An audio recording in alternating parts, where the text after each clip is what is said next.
মলপুৰ জিলাৰ যিটো অধিৱেশন আৰু যিটো গড়েশ্বৰত যিটো আঞ্চলিকৰ যিটো বাথৌ কমিটিৰ যিটো অধিৱেশন, এই অধিৱেশনত আহি মই ভালে পাইছোঁ।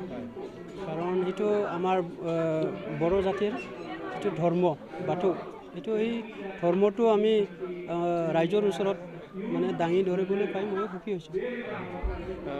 মানে প্ৰায় দেখিবলৈ পোৱা গৈছে যে ধৰ্মান্তৰিতকৰণৰ যিটো বিষয় সেইটো আমাৰ এইবিলাক অঞ্চলতো মানে চলি আছে বা বিশেষকৈ বিটিআৰ অঞ্চলত চলি আছে।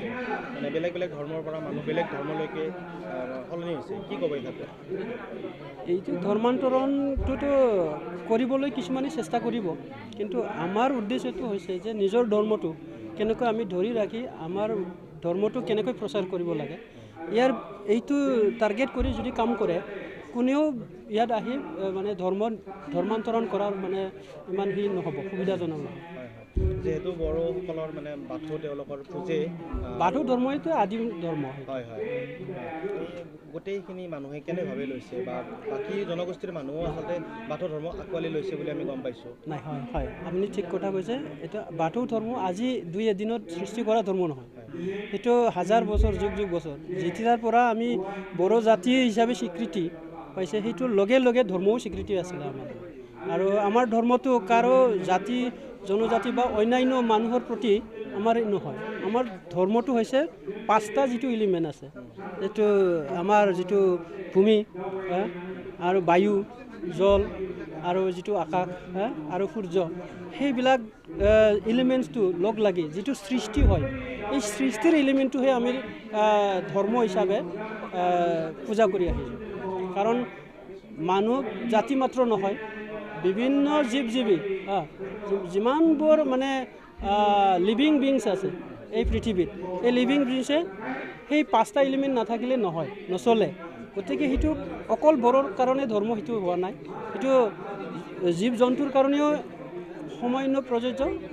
মানে যিটো এনভাইৰনমেণ্ট আছে, সেই বায়ুমণ্ডলৰ কাৰণেও সকলো সমানে প্ৰযোজ্য। গতিকে এইটো সকলোৰে ধৰ্ম, এইটো কাৰো এজন ব্যক্তিয়ে চলোৱা ধৰ্ম নহয়।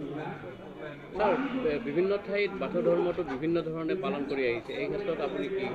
নাই, সেইটো হয়। আগতে আমি যিটো বড়োসকলে শিক্ষা দীক্ষা নোহোৱাৰ সময়ৰ পৰাই বিভিন্ন জেগা অঞ্চলত যিটো ধৰ্ম নিজৰ ৰীতি নীতি হিচাপে চলি আহিছিলে। কিছুমান ৰীতি নীতি অলপ হ'লেও এটা ঠাইৰ পৰা আনটো ঠাইত অলপ হ'লেও বেলেগ হয়।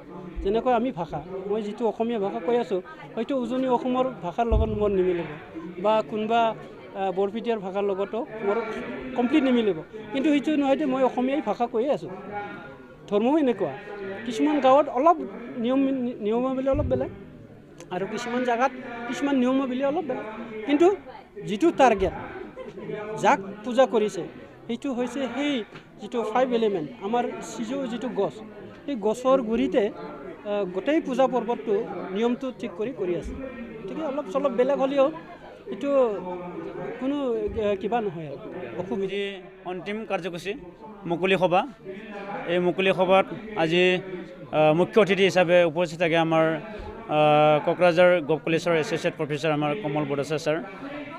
তেখেতে বহুমূলীয়া ভাষণ প্ৰদান কৰে আমাৰ ৰাইজৰ ওচৰত।